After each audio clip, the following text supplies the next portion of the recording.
Здравствуйте, уважаемые телезрители! В нашу инициативную группу по увековечению памяти и восстановлению доброго имени жертв политических репрессий в Мордовии вошел Марат Шамилевич Салимов, председатель Общества татарской культуры Республики Мордовия, кандидат экономических наук, доцент кафедры менеджмента Мордовского государственного университета.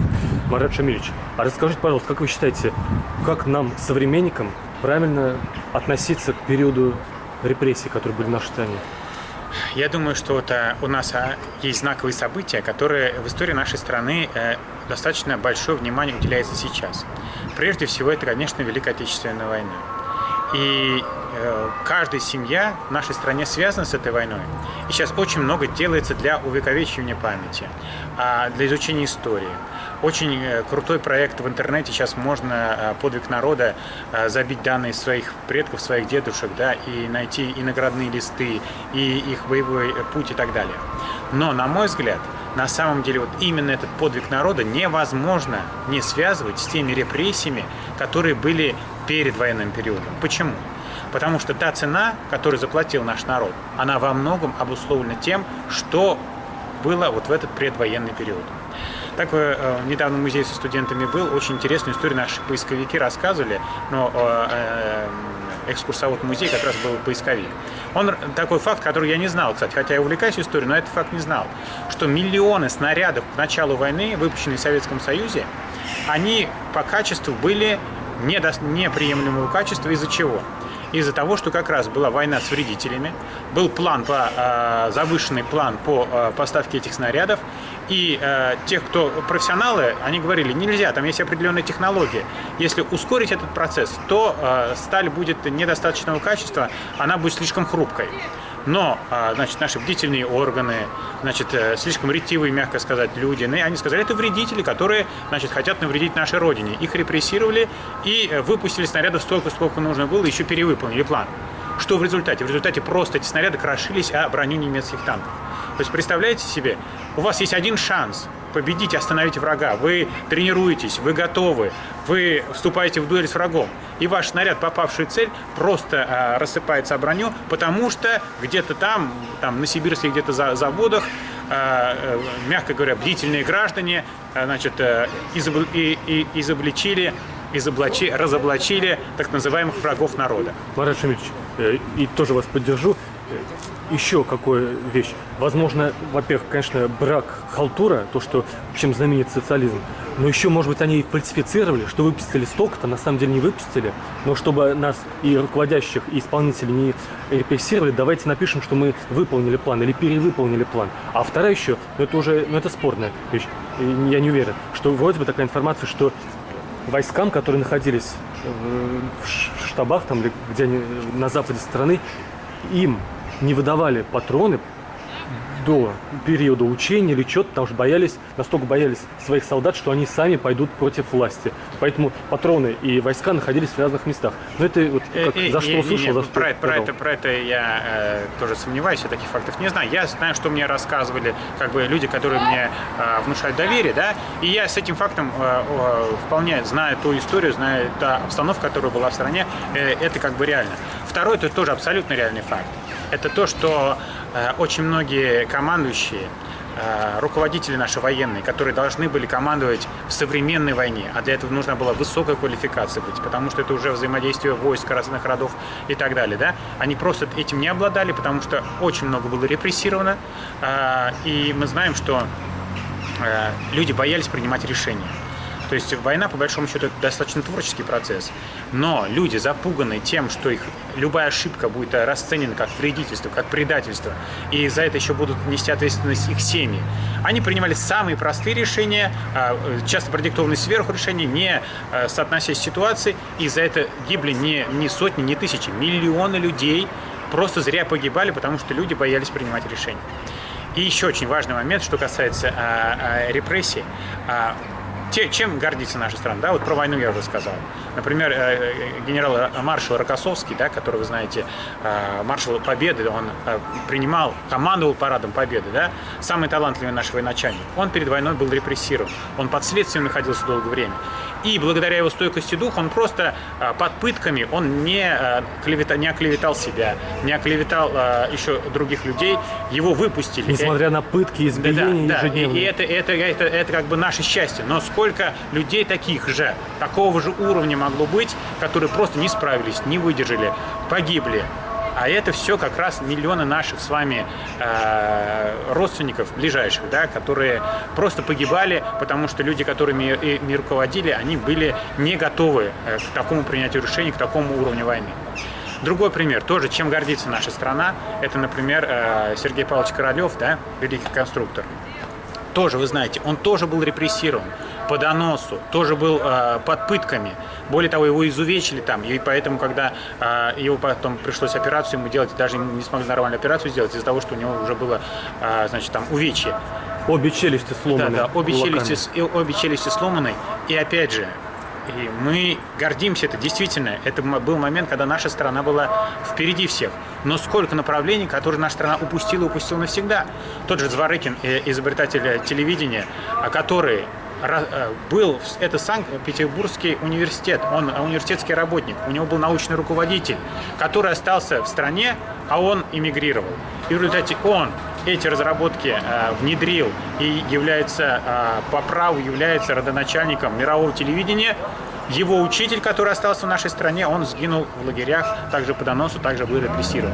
Если мы будем так рассматривать вот эту историю этих репрессий, мы поймем, сколько наша страна потеряла именно людского потенциала, именно, скажем так, могла быть в прорыве, в технологическом, научном, культурном. К сожалению, все это утеряно и утеряно бесследно, потому что человеческий капитал, он восполняется очень-очень тяжело. Это длительный процесс. То, что было накоплено, уже не вернешь. И как я уже сказал, это каждая семья, неважно, это мы про ученых или там говорим деятелей культуры.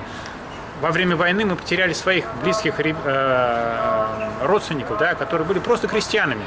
Но при правильном командовании они бы выжили, они бы вернулись домой и растили своих детей. При неправильном, к сожалению, они погибли. Они погибли за Родину. Но этих жертв могло не быть, если бы мы не в это время, в этот страшный период репрессий не уничтожали именно наш потенциал человеческий. И еще я хочу сказать, что по большому счету нам уроки прошлого для чего не нужны? Они прежде всего нужны для настоящего. Вот в чем как бы был плюс Советского Союза, чтобы как бы жесткая тоталитарная система не давила людей, люди оставались в этой системе, да? То есть те же шарашки, где ученые работали, и атомную бомбу создавали, и оружие создавали, и ту же космическую технику создавали люди осужденные, репрессированные, но как бы они оставались здесь. Сейчас, в 21 веке, у нас другая ситуация, что если человек почувствует вот эту вот несвободу опять, почувствует страх каких-то репрессий и так далее, он просто уедет. Уедет, и мы его просто навсегда потеряем.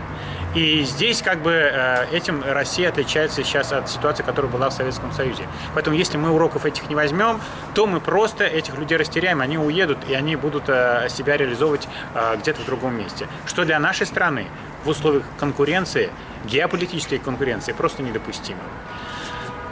И вот я части наших телезрителей, вот есть такое расхожая, так сказать, обида среди людей разных профессий, что некоторые из выступающих, сложная конструкция, допустим, ученые защищают именно репрессированных ученых, деятели искусства защищают их. То есть на это не нужно обижаться. Просто человек, в зависимости от своей профессии, для него именно наиболее болезненно, когда он как бы соединяет себя вот с тем человеком репрессированных. Поэтому рабочие должны беспокоиться наиболее о репрессированных рабочих. У нас представители всех профессий, всех национальностей прям были. Совершенно верно. Тем более, что если мы же смотрим архивы, они сейчас открыты, да?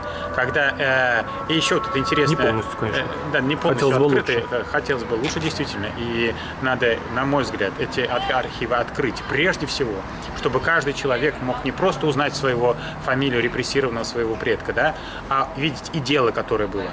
и донос, текст доноса и так далее. Вот это как раз, когда это будет свободный доступ, это очень хорошее напоминание, что у нас было и чего нам нельзя допускать. И эта система, которая была, она чем была обусловлена?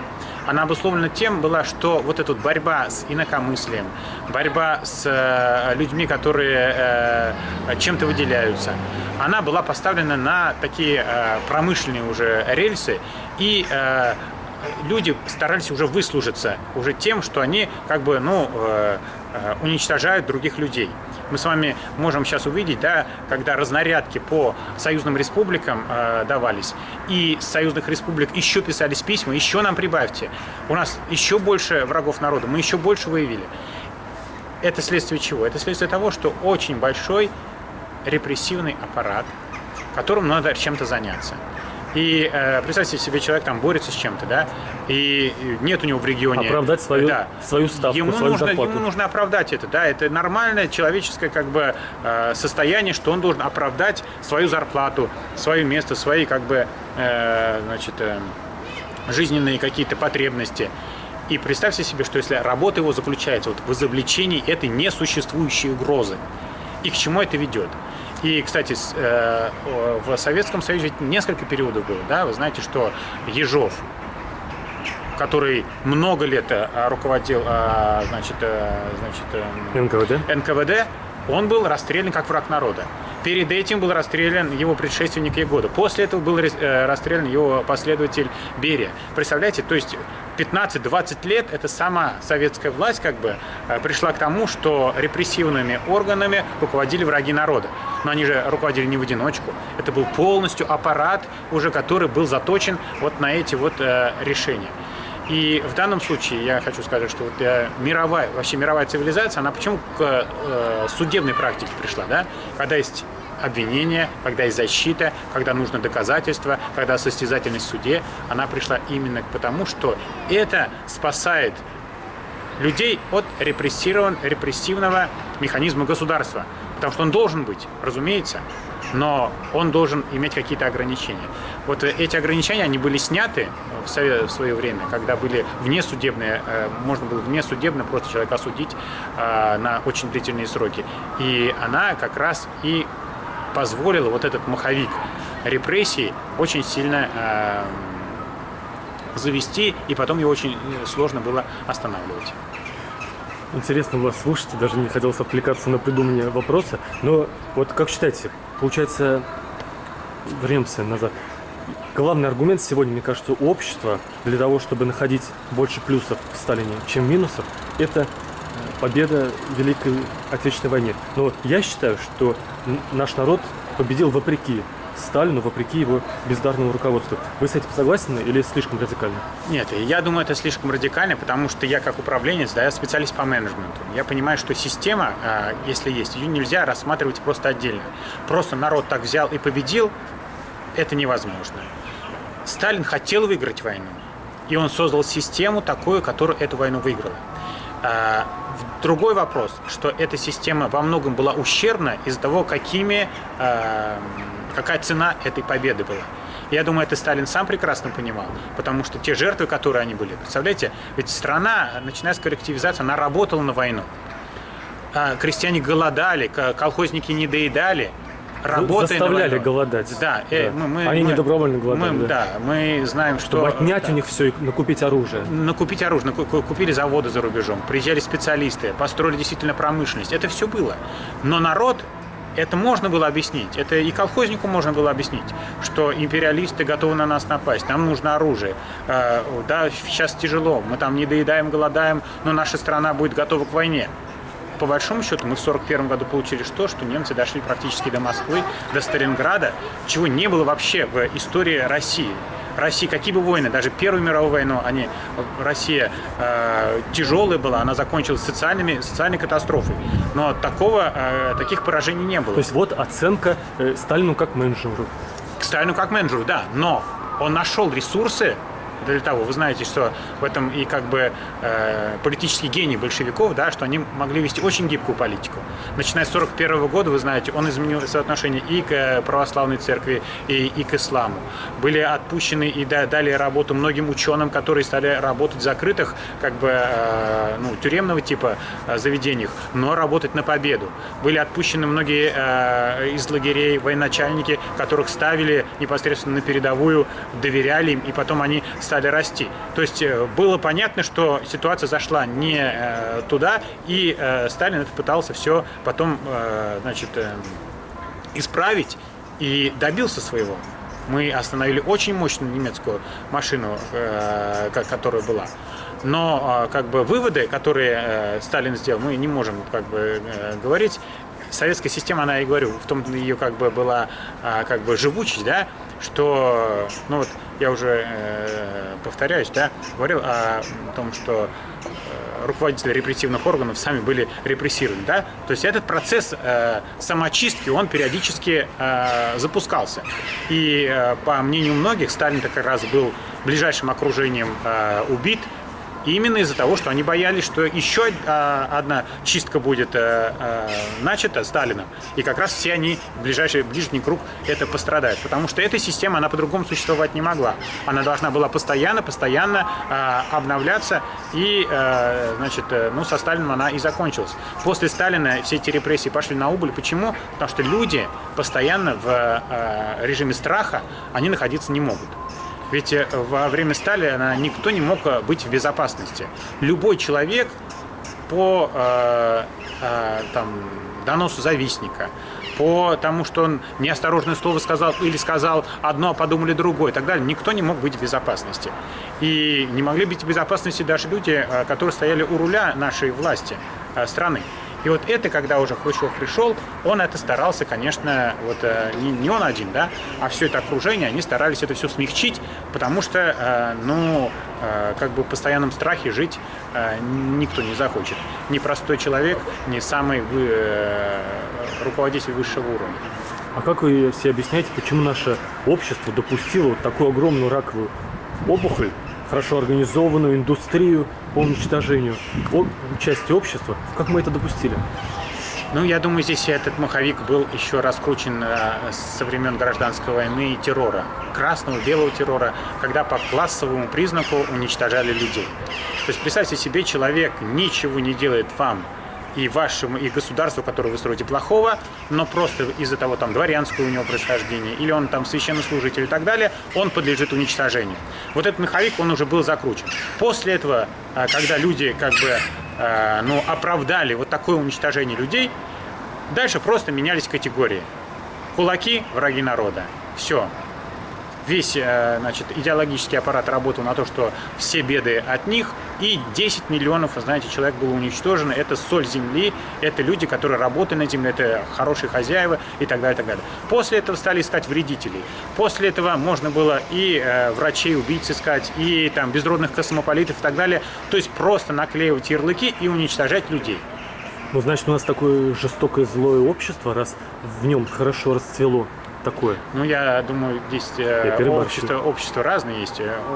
Немецкое общество тоже очень гуманистическое, да, если почитать их философов.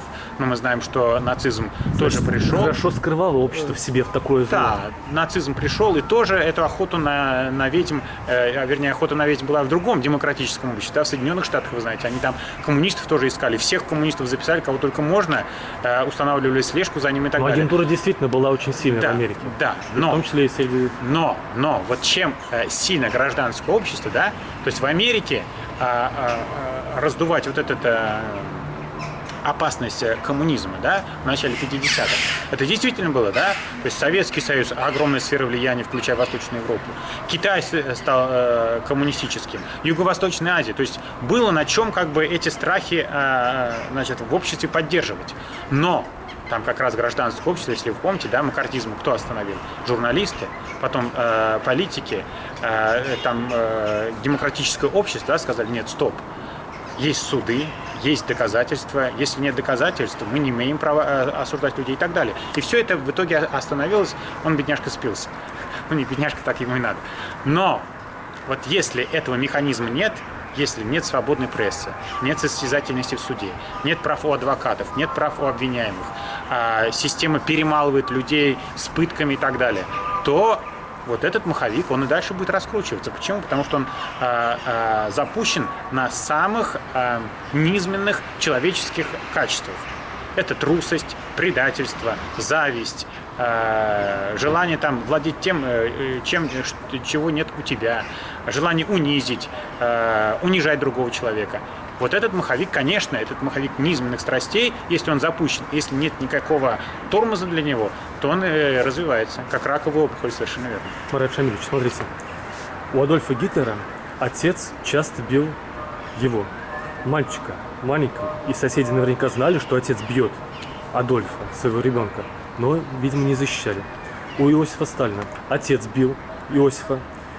Мать рассказывала потом в воспоминаниях, что отец брал в руки или младенца, или, видимо, младенца, раз он позволял, и об пол просто кидал, и тот кровью ходил в туалет, Иосиф.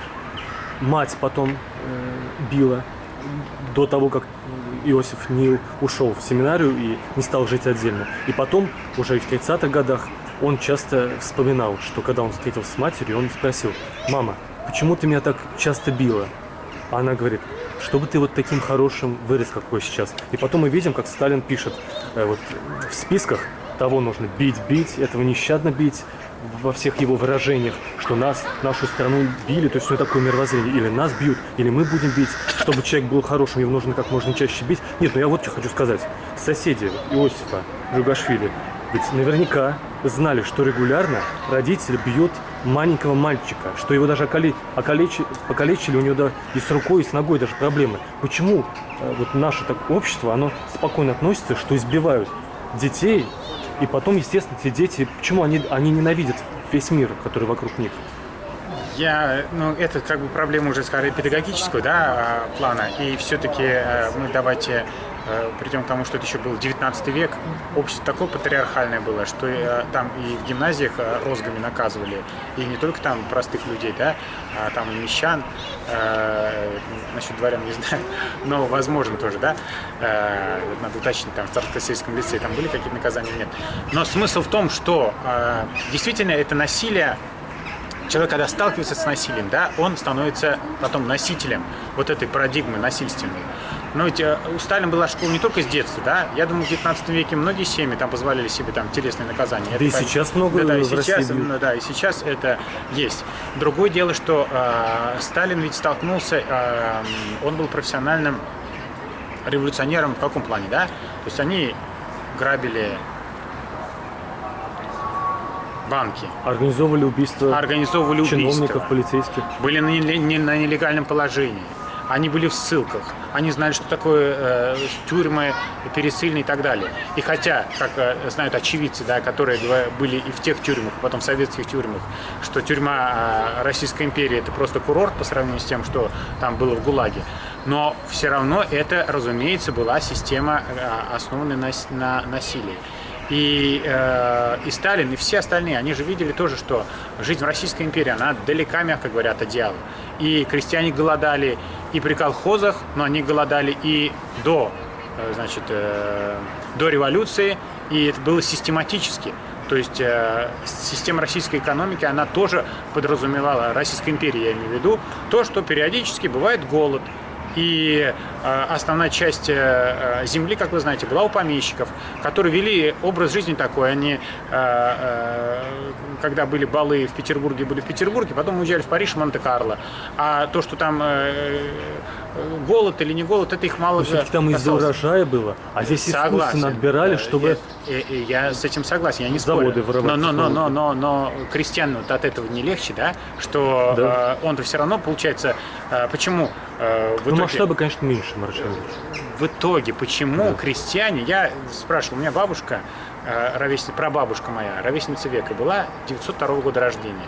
И в начале 90-х, я еще школьником, когда вроде уже как бы свобода, демократия, гласность, я у нее спросил: бабушка, теперь все можно. Ну ты скажи, ты в революции, ей уже было, соответственно, там 16-17 лет. По деревенским меркам это уже взрослый, самостоятельный человек. Да, девушка, она все понимала. Я говорю: вы за красных были или за белых? Она конкретно сказала: мы были за красных. Почему? Они обещали раздать помещичью землю. Все, крестьянам больше ничего не нужно было. Им нужно было только работать на своей земле. И она говорит, самые сытые и счастливые годы моей жизни были, она всю жизнь на селе жила.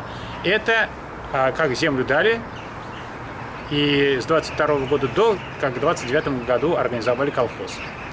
То есть просто, что людям нужно было, это работать на своей земле. И эта советская власть, Ленин, да, когда полностью в тупик пришел со своим военным коммунизмом, объявил новую экономическую политику, фактически капитализм, да, и в этом как бы талант был его как политика, потому что он принимал абсолютно меры неправильно как бы идеологические, но которые позволяли сохранять власть. Но огромные восстания были. Может быть, он боялся... Совершенно верно, конечно. Он полностью... Химическим оружием. Да, он в тупик зашел с этой своей политикой и объявил НЭП. И представьте себе, это огромная поддержка. То есть, действительно, крестьяне, миллионы людей, которые составляли больше 80% населения, они действительно считали, да, советская власть наша, потому что она вот землю раздала, мы теперь на ней работаем, мы получаем урожай, мы хозяева на своей земле. Ну вот, как сказать, не в обиду к нашим с вами родным, которые жили в то время. И действительно, там по стране больше 80% проголосовали за социалистические партии, которые говорили, нужно у помещиков землю отнять. Но я думаю, надо сказать честно, что это, земля-то чужая, это воровство чужой собственности. Помещичьим им принадлежит. Они завоевали там, их родители, деды на войне завоевали какими-то усилиями, какими-то услугами царю. Царь им выделил деньги. Правильно. Значит, это собственность людей. А мы говорим, мы заберем чужую собственность. Правильно. Но большой нюанс. Да? Изначально, совершенно верно, дворяне это был класс военный. Крестьяне просто живут, работают, да, собирают урожай. Я иду и рискую своей жизнью. Я и мои дети, моя семья. Это было служение. Но потом... Я будущим поколениям имею право. Да, потом это было отменено, как вы знаете. Да? Да, это было отменено. То есть помещик не обязан был служить, а земля вся за ним оставалась. Они просто праздный образ жизни вели. Вот эта вся литература, да, конца второй половины 19 века. Но она им досталась от родителей, которые заслужили. Совершенно верно. Но им же новую не давали землю. Это было заслужение, и они служили. А эти были просто паразиты, которые за счет того, что... Но это наследственная собственность. Дети имеют право быть каким угодно паразитами, но собственность-то, она законная. От их родителей, от их дедов. Правильно. Но дедам это давалось заслужить. Вот этот был и кризис общества. Крестьяне понимали, что человек служит, да, он может погибнуть на войне, он рискует гораздо больше, чем простые жители. Но когда человек ничем не рискует, а просто живет за счет чужого труда и ездит там, просто развлекается. Да, вся интеллигенция осудила это. И тратит свою жизнь. Растило новое поколение, которое сменит это все. Отберет у этих помещиков, дворян. Совершенно верно. Вот в этом и был как бы и парадокс, и несправедливость. Вот это, когда эта несправедливость стала бы видеть. То есть одни крестьяне видели людей, которые служат, одни крестьяне людей видели, которые просто сидят на их шее и ничего не делают. И это, конечно, разумеется, это и социальный взрыв накапливало. А вот я вам такой жуткий пример расскажу. Тоже вот Андрей Чикатило есть, маньяк-убийца. И если посмотреть его интервью, он рассказывает, что когда он был в детстве, голод был по всей стране, если посчитали историки, около 15 миллионов от 17 года до конца 40-х. И брата у Андрея Чикатило съели, и мама говорит, не выходи на улицу, тебя тоже съедят. И он прятался дома, и потом он пошел в армию, там стал импотентом от того, что облучился. Но это уже другое дело, как он дальше он всех обвинял в своих проблемах. Но я про что хочу сказать. Вот эту мы так и до сих пор и не осудили, и морально не сделали, может быть, урок. Или, может, я опять преувеличиваю, что было огромное создание искусственного голода, где было массовое людоедство, потому что людей ставили в нечеловеческие условия. Совершенно как это? Нет, проанализировать? Я не думаю, что это же не замалчивается о том, что был голод, организованный голод, что изымали у людей все, что вот это вот переформатирование в колхозы, да, которое было и которое не позволило ни засеять, ни убрать урожай и так далее, это все реально, это все реальные факты. Но как бы то, что вот вы сейчас как бы озвучили, да, то, что этот голод, он какие-то, может быть, даже психические нормы, да, он нарушал, это действительно так. Об этом это есть. И более того, я так скажу, вот мы опять же к теме войны вернемся. Самый масштабный в истории, вообще мировой истории случай, когда коллаборационизма или когда люди сражались против своего государства, против своего народа, это больше 1 миллиона человек, да, воевали во Вторую мировую войну против Советского Союза, да, это пленные, которых перевербовали и так далее. Причем мы воевали в Первой мировой войне с Наполеоном, никогда не было такого, Да, значит, проблем не в народе, совершенно а в том, верно. как власть до этого десятилетиями относилась к своему... Совершенно верно. И пропаганда, хорошая пропаганда, в чем ее как бы, плюс, да, ключ хорошей пропаганды, то, что она опирается на факты, которым человек доверяет. Если пропаганда на полной лжи, то человек просто ее не воспринимает. Но почему пропаганда, которую вели немцы, особенно среди пленных, на оккупированных территориях, она находила отклик, да? Они говорили, что вас морили голодом, вас репрессировали, сколько невинных убито, сколько доносов было сделано, что вы попали в плен не по своей вине, а вас считают врагами народа, и ваши семьи, которые там остались, вы все враги. И плюс к тому, что их ставили там нечеловеческие условия, потому что, опять же, наше государство отказалось от них. По линии Красного Креста, вы знаете, наши пленные никакой помощи не получали. То есть... И поэтому к нашим военнопленным немцы относились хуже, чем... Совершенно ко всем чем относились британским, да. И именно поэтому, да, вот это вот находило отклик в сердцах людей, потому что они знали, да, вот это вот правда. Может, очень много что неправда, а вот это правда. И они как бы делали свой выбор. Хотя мы знаем, ничего хорошего бы от власти немецкой они бы не получили, потому что это реально была просто пропаганда для вербовки пушечного мяса. Но то, что эти факты были, это как раз не в пользу, говорит, как раз той власти, которая в то время была в нашей стране. Да, и потом вот эти жуткие указы Сталина, когда он в 1941 году, что если человек сдавался в плен, то вся его семья арестовывается. Конечно, видимо, это не реализовывался, этот указ массово, но это вообще такие издавать, то есть это настолько... Потом, люди вернулись с войны, пленные. Во всех странах, когда человек возвращается с плена, его награждают наградами, герой, участник войны, и только в нашей стране миллионы людей прошли через фильтрационные лагеря, потом до конца жизни стеснялись своим родным внукам рассказать, кем они были, потому что я сдался в плен. Почему миллионы людей сдаются в плен? Может, проблема-то в бездарной такой политике, и мобилизационной, и военной, и экономическое расположение населения, если такая массовая сдача в плен. Потом, после войны, были сотни тысяч инвалидов. Конев описывает в интервью, какое количество сотен тысяч инвалидов по каждому группу, у кого какого части тела нет. Сталин в конце 40-х годов принял решение со всех крупных городов очистить инвалидов, потому что они мешают вот этот радоваться жизни горожанам, и чтобы люди восхваляли Сталина, что, видите, без жертв какой победил. И в том числе десятки тысяч на валам спрятали. А потом узнали цифру, сколько умерло солдат в немецкой армии, и до конца жизни Сталина он врал, что у нас было потерь ровно столько, сколько у Германии. А оказалось в несколько раз больше. То есть ложь, неуважение к ветеранам, неуважение вообще к солдатам.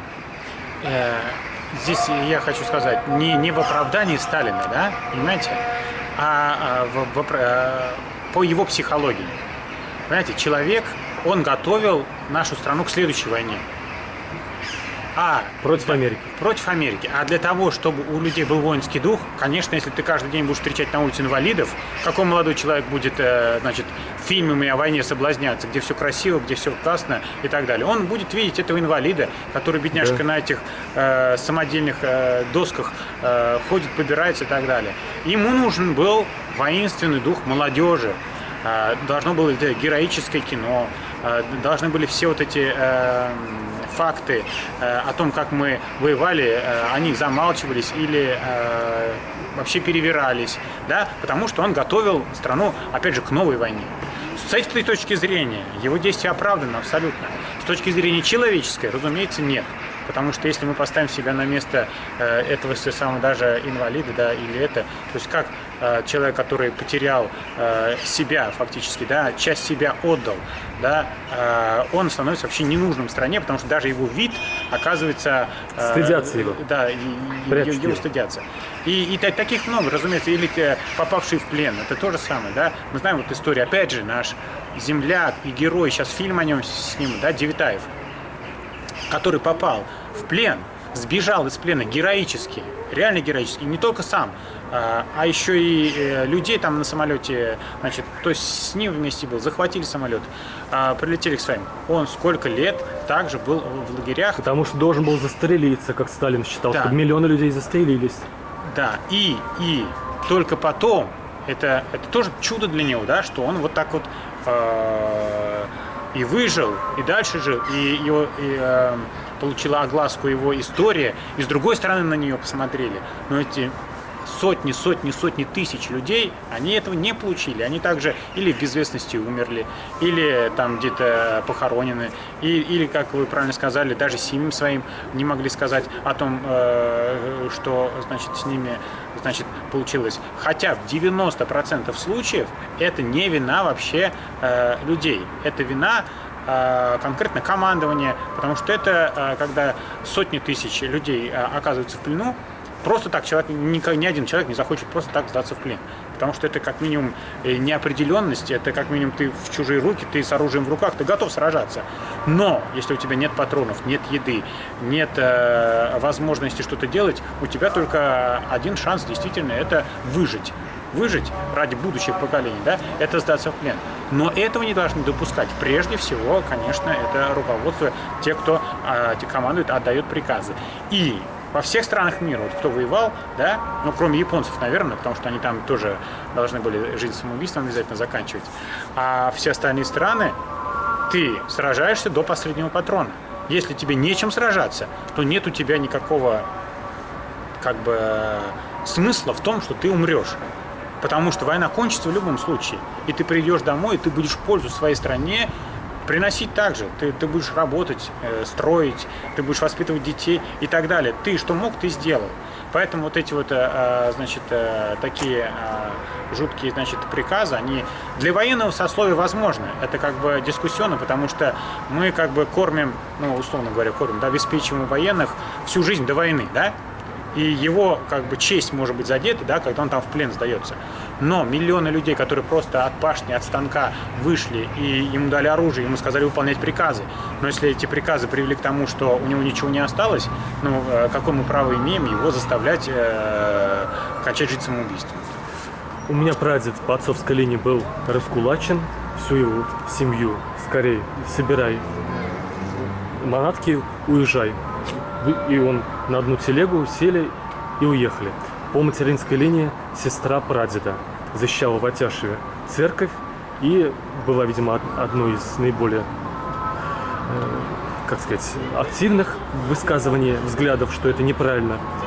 И сослали на несколько лет в Среднюю Азию. Как репрессии коснулись вашей семьи? У меня мой прадед, сельский кузнец Муса Глямшин, многодетный отец. Он служил сначала в царской армии фейерверкером, потом работал в цехах, ну как бы, значит, литейных. Потом вернулся в родное село, и у него своя кузница была. Сначала своя кузница была, потом колхозная кузница была, ну и у него и дом была. И он всю жизнь работал своим трудом. То есть и пользовался уважением. Вот это тоже у него уникальная была ситуация, потому что он, когда пришел с армии, он пользовался уважением еще в царской России. Потом, когда он кузнец был, единственный на селе, то есть это фактически, ну, любой человек, кто сельским хозяйством занимался, у кого лошади были, там какие-то телеги, инструменты, он все это делал. И сейчас бы таким человеком восхищались. Да, и все его знали. Да. У него большая семья, которую он кормил. И когда даже коллективизация началась, и раскулачивание, он под это не попадал, потому что он всегда в кузнице один работал, у него даже помощников не было. То есть он никак ни в какие, значит, эти ловушки, которые были, он не попадал, он всегда пользовался уважением.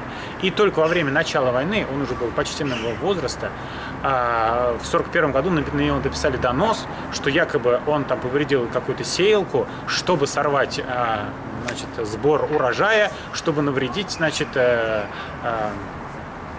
поступлению продовольствия для советской армии. Ну что такое? И только из-за того, что такая военная ситуация была, и опять же были какие-то разнарядки, значит, по выявлению, значит, вредителей, почему мы проигрываем войну? Вот потому что там сельский кузнец в селе Лямберь, значит, там навредил. И его без суда и следствия уже в феврале 1942 года расстреляли.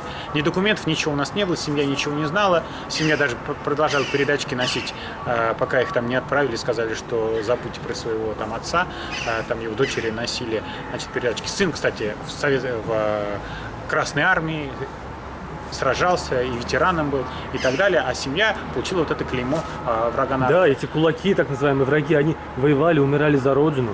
И потом, они когда его репрессировали, когда, да, мой отец потом документы посмотрел, его реабилитировали одним из первых, потому что он никаких признаний не подписывал, никаких доказательств нет. Есть только донос, и есть все, и есть смерть человека.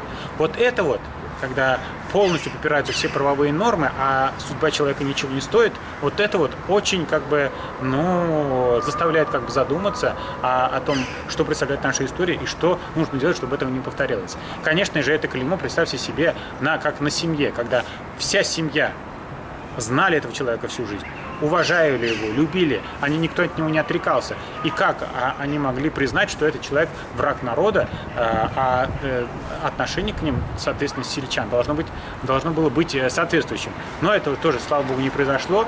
Даже я все время удивлялся, почему моя бабушка, когда говорила о том, как она выходила замуж, она говорила там, сколько там подвод, ну, как сейчас кортеж, да, свадебный, да, сколько подвод за ней приехали, да. Я думаю, ну, что тут хвастаться. И я только сейчас понял, что она выходила замуж, это был еще там 50-й год. Это еще при жизни Сталина. Еще никакой реабилитации, соответственно, не было. То есть ее отец был расстрелянный враг народа. А женился на ней мой дед.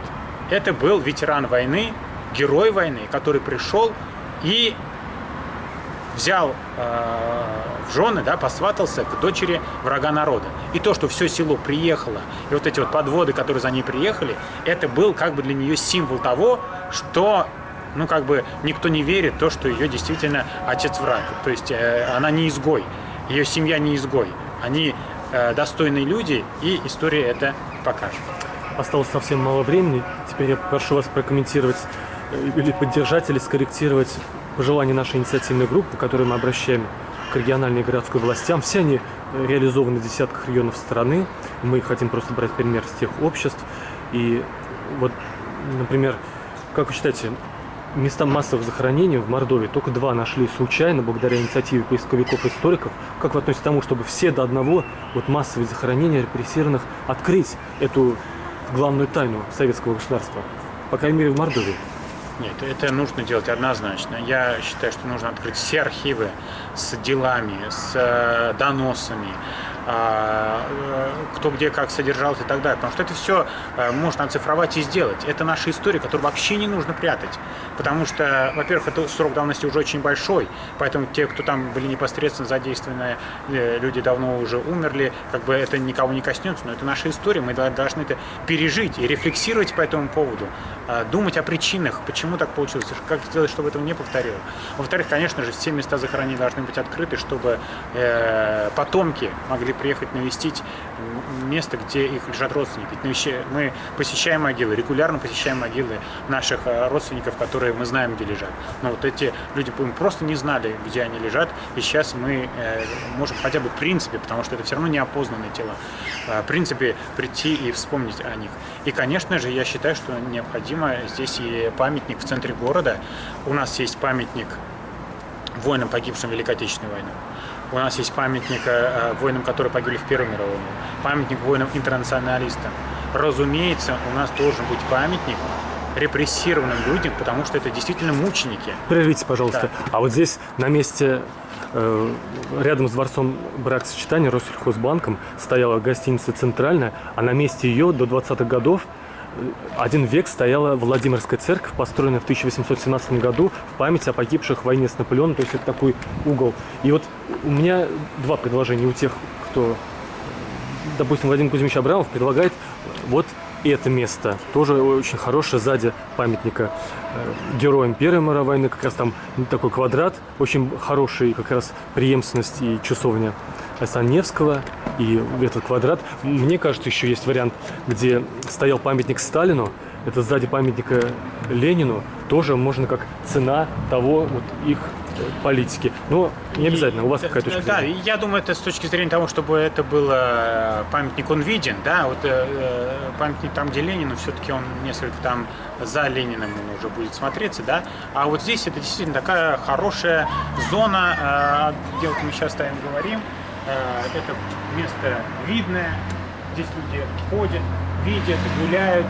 И сам взгляд на вот эти памятники, да, они для чего нужны памятники? По большому счету ты идешь с детьми, и дети говорят, а что вот это дядя, что вот это тетя, почему они, что они означают. Ты начинаешь им объяснять, говорить. Да, и вся история вот да, здесь она. Да, вся история, вся история, она... И выводы правильные. Да, и мы просто не говорим. Вот сейчас, например, мы идем по центру Саранска, и как будто у нас не было, да, вот десятков тысяч даже людей, наших соотечественников, которые были просто так погублены. У нас есть павшие воины, да, мы о них помним, но люди, которые были таким образом замучены, мы о них даже не вспомним. А это нужно, чтобы это было. Спасибо вам большое, уважаемые телезрители. В нашу инициативную группу вошел Марат Шамилевич Салимов. Спасибо вам большое. Все, спасибо.